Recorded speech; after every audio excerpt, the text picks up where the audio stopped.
you played about Judas hanging himself. Do you remember that? It was Matthew chapter 27. Okay. You remember? All right. Go ahead. You remember that? No problem. Go ahead. Okay. So,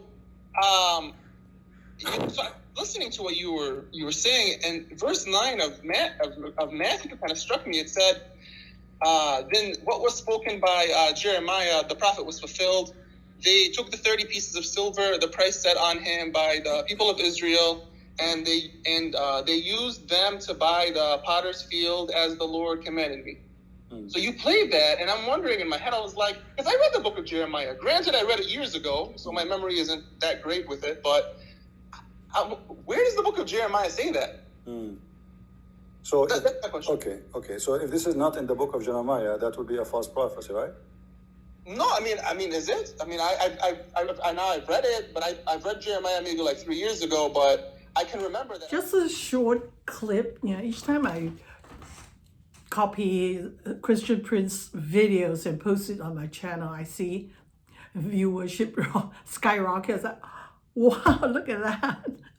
Anyway, the clip that you just heard was from one of the shows when this Muslim guy referred to Matthew 27 regarding the story of the death of Judas Iscariot, when he discovered that he made an error. So he went back to the high priest and said, here's the money back, 30 pieces of silver. Take, I have sinned. I have betrayed the innocent blood. And they said to him, what's this to us? So they said, we couldn't take the 30 pieces back. It's blood money. So what they did was, chapter 27 of Matthew, verse 9, then was fulfilled that which was spoken by Jeremiah the prophet, saying, and they took the 30 pieces of silver, the price of him that was valued, whom they of the children of Israel did value, and gave them for the potter's field, as the Lord appointed me. So the reference here is to Jeremiah, but actually the reference to, and any reference to 30 pieces of silver comes from Zachariah, not Jeremiah. In the references given in Jeremiah, it speaks of the potter and the potter's field.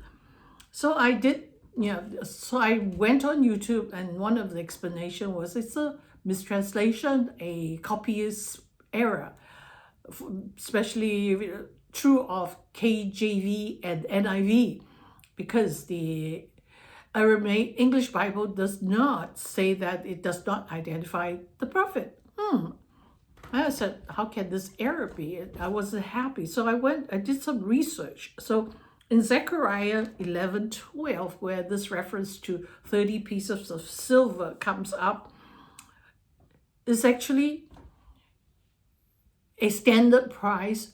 It says here in the commentary, to sever a relationship, to sever a covenant is standard. So when Judas Iscariot went to the high priest and said, hey, I'm going to give up my rabbi.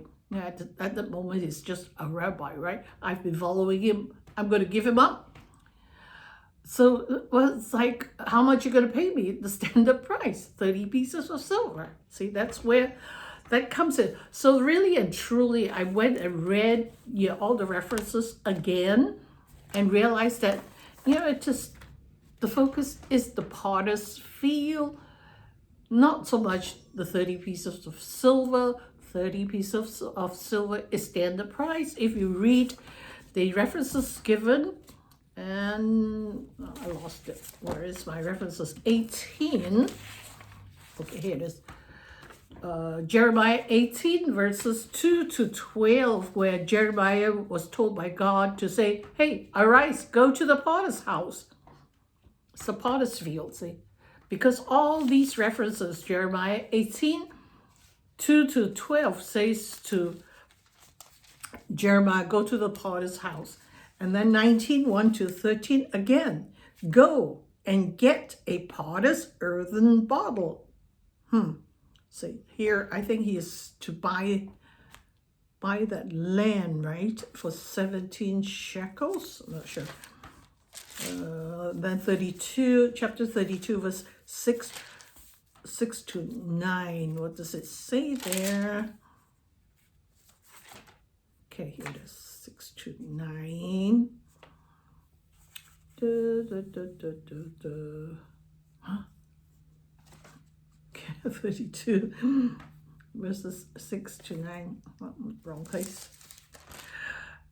Here it is, 6 to 9. 6 to 9 is the buying of that land, when he told Baruch, okay, here's the title, put in a pot, and then bury it. That's where that comes from.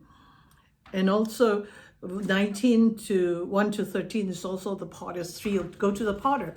So the potter's field is actually a place where they bury criminals or somebody with no relatives or whatever. That's where Judas Iscariot eventually end up being buried there. So why is it called a potter's field? Because the potter's workshop is near there. For some reason, the clay found there is excellent, the red clay. And that's where the potter would have his workshop. They would use the clay there. So if you say, go to the potter's house, you would go to the potter's field, really.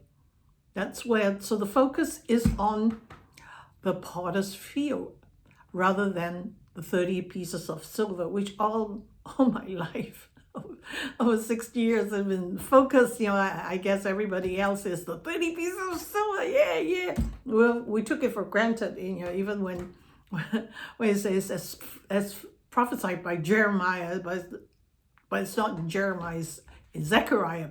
So again, in Zechariah, it does not refer to this incident. It's not a prophecy about this incident. It's just saying, this is the standard price for severing a relationship, a covenant. Here's 30 pieces of silver. So that's what Judas got for giving up his rabbi. At that moment, he was just a rabbi, just an ordinary master, rabbi, whatever. I'm going to give him up. What's the price? Give me a fair price, a good price. It says in Zechariah, a good price. A good price means 30 pieces of silver. So we, there are explanations to it. It's just that we haven't found it. So, like I said, saying that it's an error did not satisfy me. Now, I think I'm satisfied. I hope you are too.